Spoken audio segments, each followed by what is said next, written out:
Good morning, everyone. Thanks to Manish, thanks to Oracle for inviting us to come and speak to you this morning. We're happy to be here. My name is Oscar Gomez. I'm the IT director at Balfour Beatty Construction. I've been with this company for about 11 years and been in the industry, the IT industry, for a little bit longer than that. With me is Jeb Bembo from AutoDeploy. He's a trusted business partner. He acts as our CNC technical resource and solutions architect for all things Oracle. Balfour Beatty. Balfour Beatty is primarily a construction company. Our parent company is out of London. We're about 30,000 employees strong. In the US, we are broken into the construction and investments group, and we number about 4,500. Within the construction group, there's a civils arm and there's a verticals arm. Civils focuses on infrastructure projects like road, rail, and water treatment plants. And the vertical is anything that goes up, any building type out there. The office I work out of is the Dallas office. Our CEO sits out of the Atlanta office. But we have a presence across the company or across the country in what we call the Continental Smile. We don't have an office here in Vegas, but now that the Raiders are coming, we might need to get an office here in Vegas. Just a couple of the projects to leave you with an image. We have a people mover in Denver that's getting people from Denver proper to DIA and back. We have a nice bridge going up in Dallas that's going to fix our mix master problem there. This is a pretty cool project. It's precast concrete, and it's being assembled on site. We have a fancy hotel in Charlotte that I'll never get to stay at.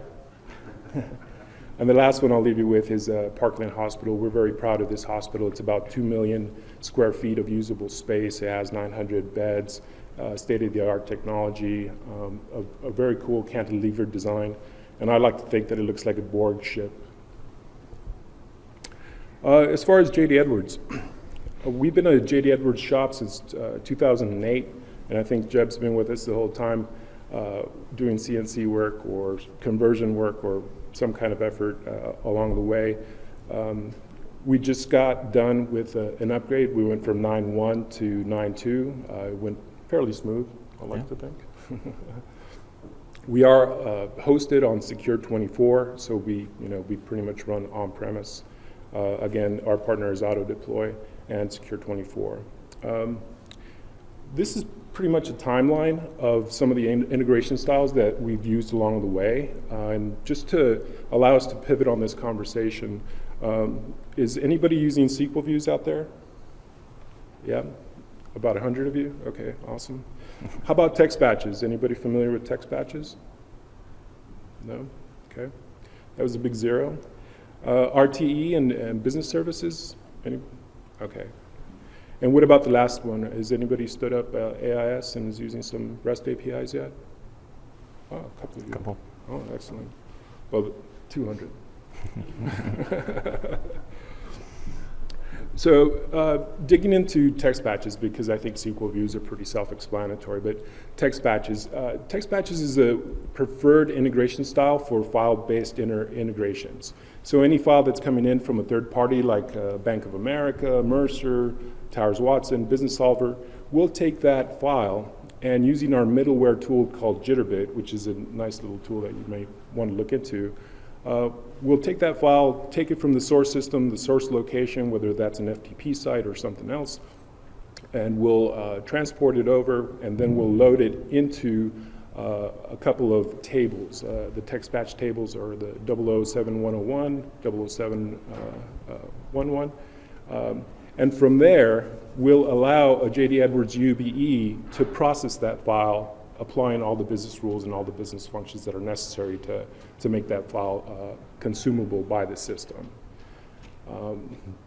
This has worked out pretty well for us in the past. We're able to not only take a copy of that file, place it on a file share for the business analyst to review and examine if they need to, but we also have the information represented in the database, and it's there for as long as we want it. So the same thing is true for files coming out of the system. We'll let a JD Edwards UBE process that information and produce the information into these tables, right? And then we'll publish the file. Now, outbound processes, sometimes the BAs and the business will allow us to take the file all the way to the target system. Sometimes they want to examine it manually, especially with ACH or AP files. Anything to add? No, that's good. Excellent. I'm doing well. So the next one is an instance where we needed to go from JD Edwards to a time and expense system.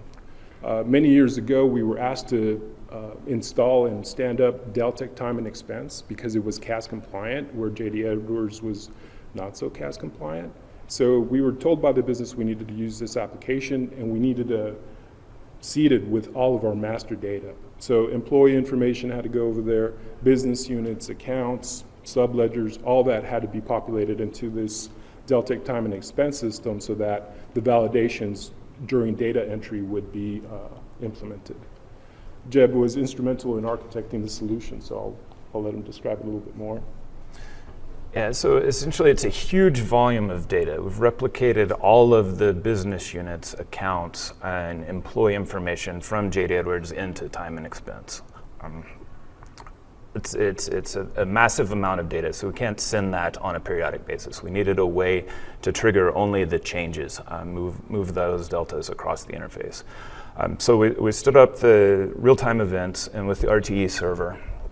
So any update to JD Edwards, whether it's web or UBE, call object triggers a message to the RTE server that's published to a JMS queue, and then the middleware reads the message from the JMS. The message is structured similarly to the originating record in the database. So if it's an account, it's your entire F0901 record. It's part of the message.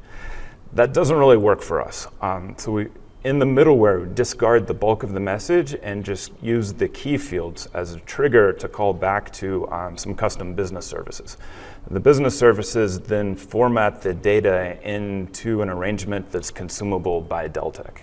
So for example, Deltek has this concept of a charge tree that it allows employees to navigate and determine how they want to categorize their time or expense entries. So that's company, region, division, business unit, project, business unit leader. It's an amalgamation of different attributes in JD Edwards. So with the custom business service, the record is presented in the Deltek hierarchy. So the middleware is just responsible for moving the record from business service into Deltek. It's not enhancing the data. All of the transformation is done on the Edwards side. Yeah. And the implementation of a solution like this comes in phases and in waves. For this particular one, we could expose all that information via SQL views and then push it into Deltek, but Deltek was struggling to keep up. We couldn't process the amount of changes on a regular cycle because it's a SQL Server backend. It just had limited capacity to run all of those changes. So this was a nice, elegant solution to just, deal with the delta versus load the database time and time again. So moving on to a different use case, this is a longer story, but it's going to get into the REST API piece. A couple of years ago, we had a mandate from our executive team that they wanted to show the project health of any project using visualizations. So they asked us to implement dashboards, right? So DOMO, it's another good little tool you might want to take a look at. DOMO was selected after a lengthy evaluation because it had just the right mix of elements that we could utilize. We looked at Burst, we looked at Click, we looked at DOMO and decided that maybe DOMO was the right fit for our sophistication and what we needed to do. The thought was, even though we needed to have the project information surface quickly in a dashboard, we thought, hey, we could take the information from any one of our core systems, load it up to DOMO, tie it together, and then kind of render some visualizations. What's terrific about that is it's a single pane of glass. It gets the executives looking at some of the data. Then they start looking at some of the processes, right? This next slide doesn't do it justice, but these are a couple of the data cards. And this is from a live project, and I just suppressed the project name. But the dashboard itself is interactive on the DOMO platform, but this is just a taste for that. And what I'm showing here is information from Hyperion, information from JD Edwards, information from Autodesk BIM 360, and it's all tied together to the same project. And we use the JDE project ID as the main identifier throughout. So as we were loading up this data into DOMO, the easiest way to do it first was going through those SQL views and starting with the master business objects that way. So that was the easy part. That's the part that I can always do. And then, when it comes to the more difficult pieces in phases 2 and 3, that's when I have to rely on Jeb to help us figure out how to do that. Yeah, so this one project kind of encompassed the continuum of interfaces for Balfour Beatty, from the simple to the more complex. So the first phase is just data that exists in the source system. Pick it up, move it to the target. Very simple. The second phase was data that are calculations. The source data is in JD Edwards, but we don't want to transfer all of that data to the target system. It needs to be summarized, aggregated, modified a little bit here and there. So this was around the time the Tools 915 was released. 915 is when Oracle folded the in-memory APIs back into the core tools line. So think of those APIs as a way to add group by or having statements to your SQL query through JDB. So it pushes the aggregation logic out of the application layer and down into the database, closer to the source data. Performance is great, but there are a couple problems. With the aggregation, JDB doesn't apply decimals to any of the amount fields. So you have to do all that manually. It also doesn't convert currency in the database. Database doesn't know how to convert Canadian to US dollar, right? So you have to aggregate currency and then summarize that back in the application layer. So we spent about 3 weeks, built this really elegant custom business function that's super fast. It can produce all of the data points for all of the active jobs in the company for a fiscal year in under 4 minutes. It's great, but how do we consume that data? So the function has 2 options. It can write it out to a JDE cache so that those values are consumable from other Edwards applications, forms and UBEs. It can also write the data out to a work table so that it's consumable by external systems that are more familiar with the SQL aspect. 4 minutes to calculate everything, 79 minutes to write it out to disk. It's not great. So then phase 3 came about last year. It's more calculations, more frequency. So we have this great business function from phase 2, but it's fairly static. We have to predefine the amounts and the number of decimals. We have to convert the currency and then summarize it manually in the application layer. So what if we need to know, say, for example, how much steel did we buy last month in Florida, and how did that compare to the budget? I mean, shouldn't JD Edwards be able to answer that question for me? Shouldn't need to know that, okay, currency value has 2 decimals, quantity received has 4 decimals, and what's the base currency versus what I need to represent in my query? With the data service enhancements that were introduced earlier in Tools 9.2, JD Edwards can do that for you very simply. We're so excited about this. We actually stood up a separate instance of Tools 9.2 while the core company was on 9.1 so that we could have access to this aggregation and currency conversion in real time. From there, the last phase of the project that we just implemented a couple months ago was to represent AR aging information. So for that, we use the AAS form service. The aging buckets are configured based on your JD Edwards company constants, right? So we don't want to build that logic into a SQL or a manual process. But with AAS exposing the form, we can just design a query, retrieve the value from the form, and it's all right there. Very simply, very easy to implement. Phase 2 solution took about 3 weeks to design, implement, and test. The phase 3 pieces were about 2 hours. Which is really a benefit to us anymore. The common user, as they're using the DOMO platform or something other than JD Edwards, will say, well, I have this job cost inquiry screen where there's the number, it's right there. Why can't you put it in that system? Well, derived values like that are what some of these design patterns are designed to address, where if it's not persisted, then it's more difficult for us to get it out, but this is a nice way to get it out. So AAS, this is an interesting graphic from Oracle's documentation. The AAS server sits right there in the middle in front of the web server, and it essentially just provides a JSON gateway to all of your web server business logic. That big red question mark is kind of where we play down in the space. Oracle has a nice development kit class generator for Java to generate the JSON for you. If you're not using Java, it's a little bit more complex to generate that yourself, but it's certainly doable.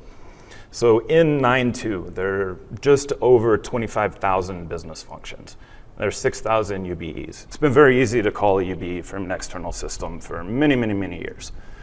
But there are also just in the neighborhood of 11,000, 12,000 forms. AAS is the gateway to access all of the business logic that's embedded in those forms. And then here's kind of the simplified process flow for the DOMO integration. Balfour Beatty's AAS server is not exposed publicly, so they kind of use Jitterbit to bridge that gap. DOMO makes a call to the public Jitterbit API. The Jitterbit package then makes the AAS call in turn and then passes the data back to DOMO. Interacting with AAS is pretty easy. It couldn't be simpler. The first step is to submit a token request. That's how you log into JD Edwards. AAS is going to adhere to all of your Edwards row and column security that's defined. With the token, then pass that to data service or form service request to retrieve the data that you need, and then of course back to the token request to log out. So I played to the left side of that space. I'm the consumer of the API, where Jeb and his team is able to produce the API itself. Yeah, so here's a good example of the evolution. It's kind of hard to read maybe from the back, but on the left is part of the phase 2. So 1,100 line C function we had to write, test, and debug. Compare that to a 28 line JSON request. That's where the big time savings comes in.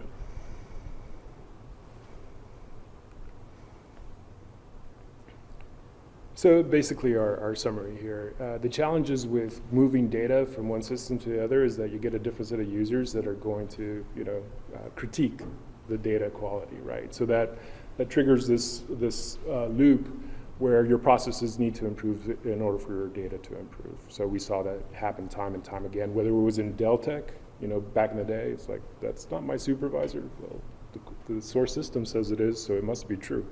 But that cycle kind of is something that you have to deal with as you build these integrations. The next piece we talked about, what's persisted in JD Edwards is easy to get out of JD Edwards. What's not persisted, you need another mechanism for that. And then last one, learning the language. A couple years ago, the AS documentation was not great. If you're consuming the API via Java, you were all set. But if you had a different use case, it was very challenging. That's improved dramatically in the last couple of years. So go to the public Oracle tools documentation. Also, there's some great examples inside my Oracle support. We were talking about standards earlier, and here again, standards are a must. We have an example where our buy calculation was designed and defined a different way, just within JD Edwards. The interactive view versus a report was producing different numbers. So standards are a must, definitely.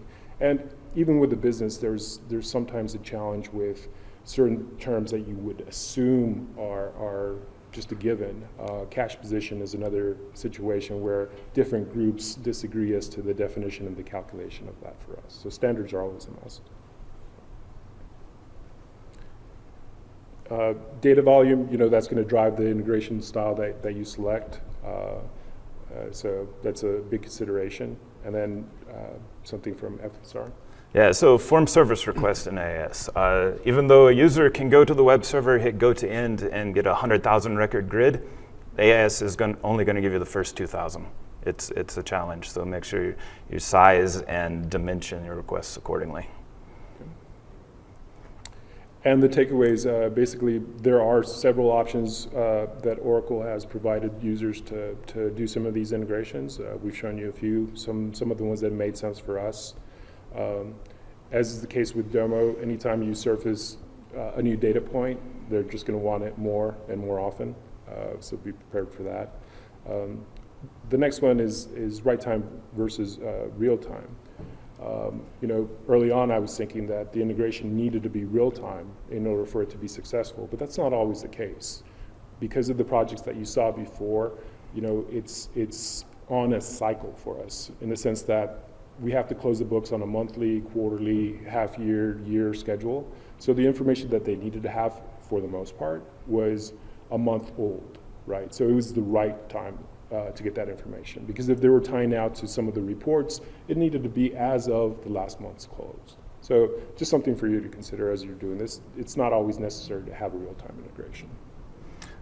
And then the last one, it is possible to replace custom business services with standard AIS form service calls. If we think back to that Deltek interface, moving expense reports and time cards from Deltek into Edwards, those are custom business services that we had to write and maintain. So when JD Edwards enhances time entry, speed time entry to fix a bug, provide a new feature, we had to retrofit that into our business service. It was very complicated and in some areas expensive. So it'll be nice, and something we have on our roadmap is to replace those with form service calls. So we just reducing the custom code footprint to make Edwards easier to own and operate. Is there anything you would do in business services today if you were starting new? I think there is. AIS is more dimensioned around form type workflows. If you have something that's more strategic or targeted, then I think that's a good place for business services. But Balfour Beatty is a very small IT shop. They don't have a lot of developers, so it's all about reducing the custom mods for them. This is more for Donna. Is there any plans to allow AIS to perform business functions, to extend those business functions that AIS? Not directly. The moment you wanted to do that, the easiest way to do it is just create a very quick custom form. Right.